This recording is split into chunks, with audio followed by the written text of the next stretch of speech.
चलिए आज बात करते हैं टी हार्व एकर की जबरदस्त किताब secrets of the millionaire mind के बारे में।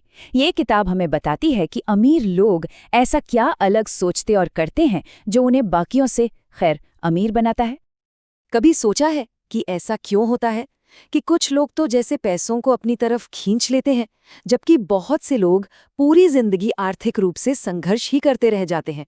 क्या ये सिर्फ किस्मत की बात है या इसके पीछे कोई गहरा राज है?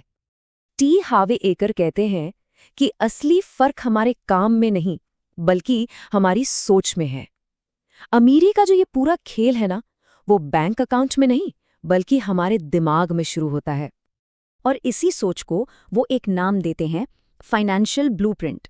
सोचिए, ये पैसे को लेकर हमारे दिमाग में बना एक नक्शा है, एक तरह की प्रोग्रामिंग जो हमें बताए बिना ही हमारे सारे पैसे से जुड़े फैसले कंट्रोल करती है। और यही ब्लूप्रिंट तय करता है कि कोई अमीर बनेगा या जिंदगी भर पैसों के लिए परेशान रहेगा। तो आज हम क्या क्या जानने वाले हैं? सबसे पहले समझेंगे ये फाइनेंशियल ब्लूप्रिंट है क्या, फिर देखेंगे कि ये बचपन में बनता कैसे है। इसके बाद हम अमीरों की सोच और उनके एक्शन पर गौर करेंगे और अंत में सबसे जरूरी सबक की बात करेंगे। तो चलिए शुरू करते हैं। आखिर ये फाइनेंशियल ब्लूप्रिंट चीज क्या है और ये किसी के बैंक बैलेंस को कैसे कंट्रोल कर सकता है?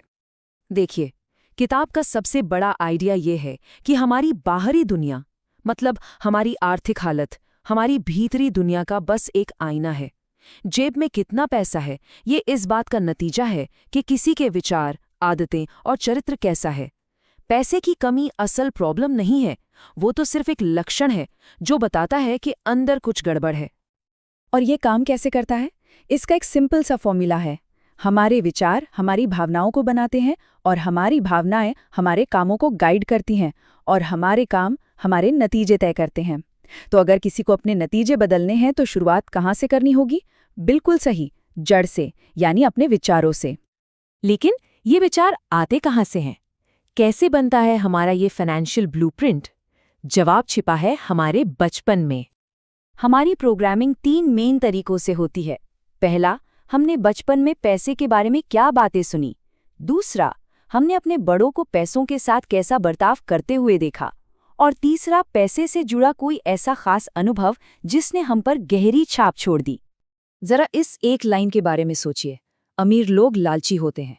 ये एक बहुत ही कॉमन बात है जो कई घरों में सुनने को मिलती है। अब अगर किसी ने बचपन से यही सुना है और मान लिया है तो उसका सबकॉन्शियस माइंड, मतलब अवचेतन मन, उसे कभी अमीर बनने ही नहीं देगा। क्यों? क्योंकि कोई भी खुद को लालची नहीं कहलाना चाहता। बस यही एक सोच फाइनेंशियल ब्लूप्रिंट का हिस्सा बन जाती है। तो सवाल ये है कि अगर किसी का ब्लूप्रिंट उसे आगे बढ़ने से रोक रहा है तो क्या इसे बदला जा सकता है? बिल्कुल। यहीं पर लेखक हमें 17 वेल्थ फाइल्स के बारे में बताते हैं। ये अमीर और गरीब सोच के बीच 17 बड़े फर्क हैं जिन्हें अपनाकर कोई भी अपने दिमाग को दौलत के लिए रीप्रोग्राम कर सकता है। पहली और सबसे जरूरी फाइल है जिम्मेदारी। गरीब सोच वाले लोग खुद को हालात का शिकार मानते हैं। वो किस्मत को या दूसरों को दोष देते हैं।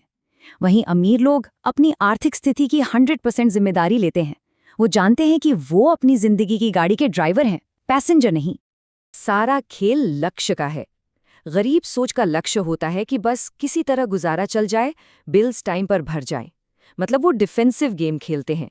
जबकि अमीर लोग जीतने के लिए खेलते हैं। उनका लक्ष्य सिर्फ गुजारा करना नहीं बल्कि ढेर सारी दौलत और समृद्धि हासिल करना होता है। और फोकस का भी बहुत बड़ा अंतर है। गरीब सोच वाले लोग हमेशा रुकावटों और मुश्किलों को देखते हैं। दूसरी तरफ अमीर लोगों की नज़र मौकों और ग्रोथ पर होती है। जहां एक सोच कहती है अगर ये काम नहीं किया तो क्या होगा, वहीं दूसरी सोच पूछती है इसे काम करने लायक कैसे बनाया जाए। सोच बदलना तो सफ़र की शुरुआत है। असली मंजिल तो सही एक्शन लेने से मिलती है, क्योंकि सिर्फ सही सोचना काफ़ी नहीं है, सही काम करना भी उतना ही ज़रूरी है। और ये एक बहुत ही बड़ा फ़र्क है। ज़्यादातर लोगों को लगता है कि अमीर बनने के लिए बहुत कड़ी मेहनत करनी पड़ती है, लेकिन अमीर लोग समझते हैं कि उन्हें अपने पैसे से अपने लिए कड़ी मेहनत करवानी होगी ताकि वो जल्द से जल्द आर्थिक रूप से आज़ाद हो सकें। और ये होता है पैसिव इनकम के जरिए। पैसिव इनकम मतलब वो पैसा जो बिना लगातार काम किए भी आता रहे, जैसे कि किराए से आने वाला पैसा, स्टॉक से मिलने वाले डिविडेंड्स या कोई ऐसा बिजनेस जो ऑटो पायलट पर चलता हो।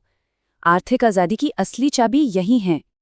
एक बात तो पक्की है, डर सबको लगता है, अमीर और कामयाब लोगों को भी। फर्क सिर्फ इतना है कि वो डर को अपने ऊपर हावी नहीं होने देते। वो डर के बावजूद एक्शन लेते हैं, क्योंकि वो जानते हैं कि असली ग्रोथ तो कंफर्ट जोन के बाहर ही मिलती है। और अब आते हैं इस किताब के सबसे दमदार आइडिया पर, एक ऐसा विचार जो इन सारी बातों को एक साथ जोड़ देता है। ये लाइन बहुत गहरी है। अमीर लोग समझते हैं कि उन्हें लगातार सीखते रहना है, ग्रो करते रहना है।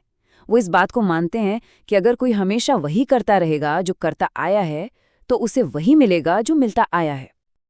और आखिर में सबसे ज़रूरी बात, दौलत का असली मकसद सिर्फ पैसे जमा करना नहीं है। असली मकसद है खुद को उस काबिल बनाना जो उस सफलता को संभाल सके। क्योंकि याद रखिए, बाहरी दुनिया हमेशा भीतरी दुनिया का ही नतीजा होती है। तो आज इस एक सवाल पर सोचते हैं, पैसे के बारे में ऐसी कौन सी एक पुरानी सोच है जिसे आज से ही बदलना शुरू किया जा सकता है? क्योंकि किसी भी बदलाव का पहला कदम हमेशा जागरूकता ही होता है। उम्मीद है कि इस विश्लेषण से कुछ नया सीखने को मिला होगा। अगर हाँ, तो इसे लाइक ज़रूर करें और ऐसे ही और भी दिलचस्प विचारों को समझने के लिए हमारे साथ जुड़े रहें। सुनने के लिए बहुत बहुत शुक्रिया।